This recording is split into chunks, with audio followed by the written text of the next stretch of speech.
మే నెల ముగిసి జూన్ నెల మరికొన్ని రోజుల్లో ప్రారంభం కానుంది. అయితే జూన్ నెలలో మీకు బ్యాంకులో ఏదైనా పని ఉంటే మీ నగరంలో బ్యాంకులు ఎప్పుడు ఎందుకు మూసివేయబడుతున్నాయో ముందుగానే తెలుసుకోవడం చాలా ముఖ్యం. Reserve bank of India RBI విడుదల చేసిన లిస్ట్ ప్రకారం జూన్ నెలలో మొత్తం 13 రోజులు బ్యాంకులు మూసి ఉంటాయి. బ్యాంకులు మూసివేసినప్పటికీ మీరు ఆన్లైన్ బ్యాంకింగ్ ద్వారా ట్రాన్సాక్షన్స్ చేయొచ్చు. ఏటీఎంల ద్వారా కూడా డబ్బు విత్డ్రా చేసుకోవచ్చు. చాలా మందికి ప్రతిరోజు బ్యాంకు పని నిమిత్తం వెళ్తుంటారు. అయితే బ్యాంకుకు వెళ్లే ముందు ఏ రోజుల్లో బ్యాంకులకు సెలవులు ఉంటాయన్న విషయాన్ని కూడా తెలుసుకోవడం చాలా ముఖ్యం. ఇప్పుడు మే నెల ముగిసింది, జూన్ నెల వచ్చేస్తుంది. వచ్చే నెలలో బ్యాంకులకు ఏ రోజుల్లో సెలవులు ఉన్నాయో ముందస్తుగా తెలుసుకోవడం చాలా ముఖ్యం. మీరు ఏదైనా ముఖ్యమైన పని కోసం బ్యాంకుకు వెళ్తున్నట్లయితే వచ్చే నెలలో అంటే జూన్లో మీ నగరంలో ఎన్ని రోజులు బ్యాంకులు మూసివేయబడుతున్నాయో ముందుగానే తెలుసుకోవచ్చు.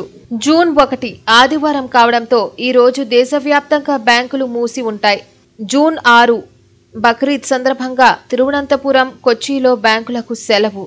జూన్ 7 బక్రీద్ ఈదుల్ జుహా కారణంగా బ్యాంకులకు సెలవు ఉండనుంది.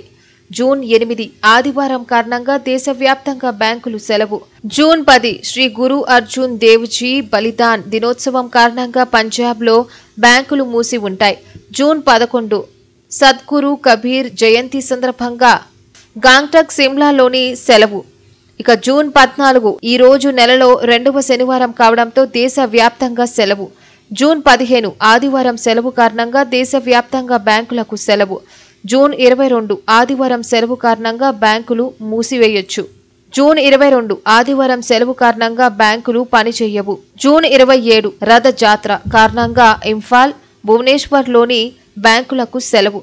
జూన్ 28 నెలలో 4వ శనివారం కావడంతో దేశవ్యాప్తంగా సెలవు. జూన్ 29 ఈ రోజు ఆదివారం, దీని కారణంగా దేశవ్యాప్తంగా బ్యాంకులకు సెలవు. జూన్ 30 REMRAA అందుబాటులో లేకపోవడం వల్ల ఐజ్వాల్లోని బ్యాంకులు పనిచేయవు.